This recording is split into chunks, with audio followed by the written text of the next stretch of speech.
अस्सलाम वालेकुम दोस्तों। नाज़रीन, सोनम वांगचुक, इस बंदे को गिरफ्तार करके नेशनल सिक्योरिटी एक्ट के तहत इस बंदे के ऊपर मुकदमा दर्ज कर लिया गया। इसे सादा अल्फाज में आप लोगों को समझाने की कोशिश करूं तो पाकिस्तान का एजेंट कहा गया, चाइना का एजेंट कहा गया। इस बंदे की गलती इतनी थी कि लद्दाख जैसे सादा और भोले लोगों को इसने समझाने की कोशिश की कि 2019 में जो इंडिया ने एक बड़ा डाका मारा कश्मीर के आर्टिकल 370 के ऊपर, और उसके बाद लद्दाख को कश्मीर से अलग कर दिया गया और एक ऐसी रियासत बनाने का सोचा गया जिसमें जो लद्दाख के लोग हैं वो तमाम के तमाम अपने हकूक है जो उनसे वो खो बैठे हैं। इसने लद्दाख के लोगों को यह समझाने की कोशिश करी कि अगर आज तुम लोग अपने हक पर ना खड़े हुए तो फिर तुम्हारे पास ना तुम्हारी जमीनें रहेंगी और ना तुम्हारी इज्जतें महफूज रहेंगी। जब लद्दाख को यूनियन ट्रीटी बनाया गया नाज़रीन, तो उस वक्त के बाद लद्दाख आज तक एहतजाज कर रहा है।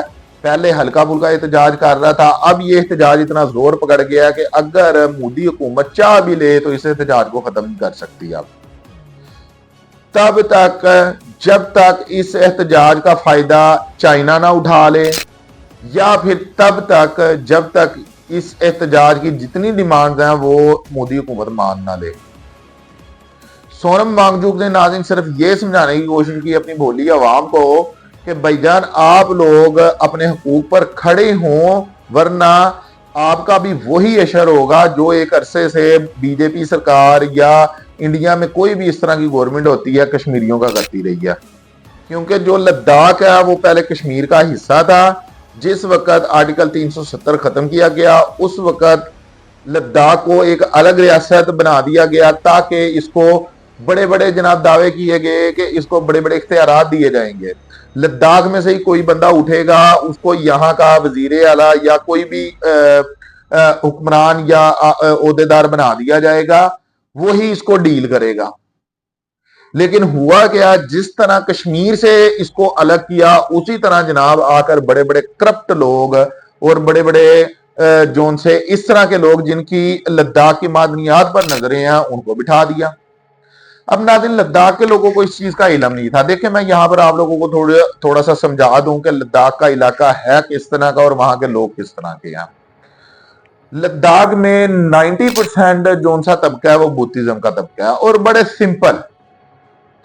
जो सोनम वांगचुक है नाज़रीन, इस बंदे ने 3 इडियट मूवी में काम किया हुआ है, ये इसकी तस्वीर है। उसके बाद इस बंदे को इतनी इतनी बड़ी ऑफर्स मिली, लेकिन ये बंदा प्रोग्राम में आगे जाने से पहले आप सब दोस्तों से गुजारिश है कि हमारे YouTube चैनल को सब्सक्राइब करें और साथ बने बेल आइकन को प्रेस कर दें ताकि हमारी नई आने वाली वीडियो आप सब दोस्तों को टाइम पर मिलती रहे। बस असल में जैसे मैंने आप लोगों को बताया ना कि लद्दाख के लोग बिल्कुल सिंपल मिलेंगे आप लोगों को। अगर कोई बंदा लद्दाख में गया है सैर तफरी करने के लिए या कोई वहां का रहने वाला है, वो मेरी बात को अच्छे तरीके से समझ रहे होंगे कि वहां के लोग सिर्फ अपने ही माहौल में खुश होते हैं। अपने माहौल से बाहर जाकर वो लोगों को मजा ही नहीं आता जिंदगी गुजारने का। मैंने जितनी लद्दाख के ऊपर सर्च किया मैं हैरान रह गया हूं कि एक ऐसा इलाका जो कश्मीर के साथ लगता है, जो चाइना के साथ लगता है, जो इंडिया के साथ लगता है, उस इलाके के लोग आज के दौर में 2025 में इतने सिंपल और इतने भोले भाले हैं कि वो सिर्फ चाहते हैं कि यार हम अपनी ही दुनिया में मस्त रहें। इसी तरह सोनम वांगचुक, इस बंदे को जितनी ऑफर्स मिली और ये बंदा जितना हिट हुआ ये आप लोग जानते हैं, आपको बताने की जरूरत नहीं है। आज ये बंदा लद्दाख छोड़ना चाहता और जनाब उन ऊंचाइयों तक पहुंचना चाहता तो ये मुंबई या दिल्ली में एक बड़ा सा फ्लैट या बंगला लेकर बड़ी अय्याशी से रह रहा होता। लेकिन जिस तरह मैंने आप लोगों को बताया कि वहां के लोग बड़े सिंपल टाइप से लोग हैं, उन लोगों का दिल नहीं लगता अपने इलाके के बगैर किसी जगह पर।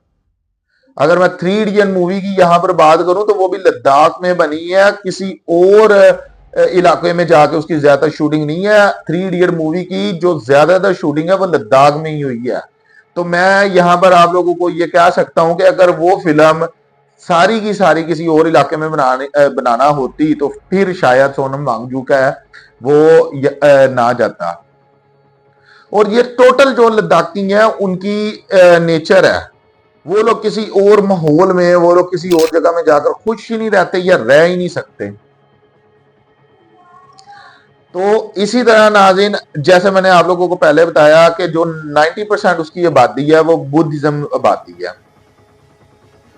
अब यहां पर मसला क्या आ रहा है, यहां पर दो किस्म के मसाइल पैदा हो रहे हैं जिसकी वजह से लद्दाख को उसका हक नहीं दिया जा रहा, और उसको कश्मीर से अलग भी इसी वजह से किया गया।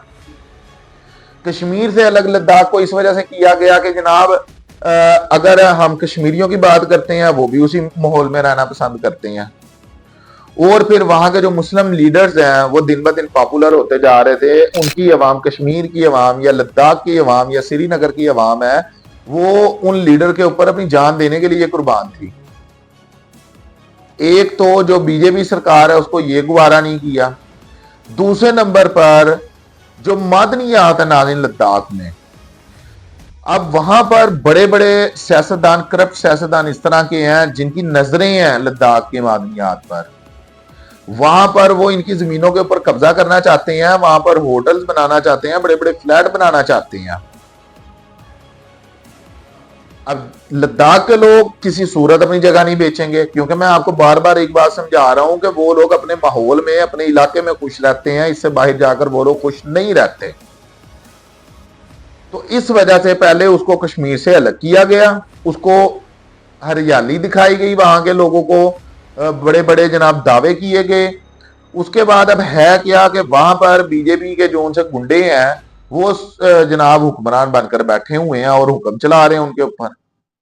उनकी जमीनें प्राइवेट कंपनियों को देने की कोशिश की जा रही है, उनकी मादनियात निकाल कर खाने की कोशिश की जा रही है, जिसके ऊपर प्रोटेस्ट किया नाज़रीन सोनम वांगचुक ने, भूख हड़ताल की इस बंदे ने। जब इसने भूख हड़ताल की तो वहां पर जो नौजवान तबका था वो इसके साथ आकर मिल गया। अब नाज़रीन इस बंदे को गद्दार कहा जा रहा है वहां पर, कि ये बंदा गद्दार। देखें वहां पर जो एक हिंदुत्वा ग्रुप है ना, ठीक है, या आप बीजेपी ग्रुप कह लें, वो इस तरह का ग्रुप है कि वो चाहता है कि इंडिया में कोई ऐसा बंदा ना रहे जिसका तल्लक हिंदू से ना हो। सिर्फ हिंदू रह सकता है इंडिया में, हिंदू के अलावा और कोई नहीं रह सकता। यहां पर हम लोग देख रहे हैं कि जो बुद्धिज्म के लोग हैं वो 90% लोग हैं, और एक बड़ी वजह यह भी है जो उनके साथ बुरा सलूक किया जा रहा है। अब आने वाले दिनों में आप लोग मेरी बात याद रखिएगा कि चाइना इस तरह का फायदा उठाएगा कि बीजेपी हाथ मलती रह जाएगी, जिस तरह वो कहते हैं दूध में से बाल निकालना, वो इस तरह लद्दाख को निकाल कर ले जाएगा आपसे। और आपने नेपाल में जिस तरह के काम किए, वहां पर बगावत करवाई, और आपकी कोशिश अभी भी यही बन रही है कि पाकिस्तान के बलोचिस्तान और कश्मीर में इस तरह की बगावत करवाई जाए जिसमें आप कभी कामयाब नहीं हो सकते। लेकिन यहां पर जिस तरह की बगावत हो गई है और जेन्युइन हुई है, आपके जुल्म इतने बढ़ गए थे कि लद्दाख के लोगों ने बगावत शुरू कर दी है। आपने उनकी इज्जतें इतनी मट्टी में रोन दी थी कि अब वो मजबूर, वो भोले भाले लोग मजबूर हो चुके हैं कि आपके खिलाफ वो उठ खड़े हुए। तो अब चाइना बड़ा डीपली सोच रहा है इसके ऊपर कि किस मौके का किस तरह से मैं फायदा उठाऊं। आपने थोड़ा सा जनाब, थोड़ा सा ऊंचा बोलने की कोशिश की थी लद्दाख के मामले के ऊपर, चाइना ने फड़का कर रख दिया था आपको। तो आइंदा आने वाले दिनों में सिर्फ बीजेपी सरकार अब ये सोचे कि उसने लद्दाख चाइना के कब्जे में देना है या लद्दाखी लोगों के कब्जे में देना है। और यहां पर लास्ट में मैं आप लोगों को यह भी बताता चलूं कि अगर लद्दाख चाइना के कब्जे में भी जाता है, जो कि चाइना दावा करता है कि ये मेरा इलाका है, लद्दाखी लोग इससे भी खुश हैं। आप जाए ना, अपनी मीडिया को भेजें और उनसे कहें कि लाइव कवरेज करें, गोदी मीडिया को भेजें, लाइव कवरेज करें, बताएं, पूछें लद्दाखी लोगों से कि आप हिंदुस्तान के साथ रहना पसंद करेंगे या चाइना के साथ रहना पसंद करेंगे। तो वो आप लोगों को बताएं कि वो किसके साथ रहना पसंद करेंगे। तो अब तक के लिए इतना ही। अपना बहुत सारा ख्याल रखिएगा। शुक्रिया। अल्लाह।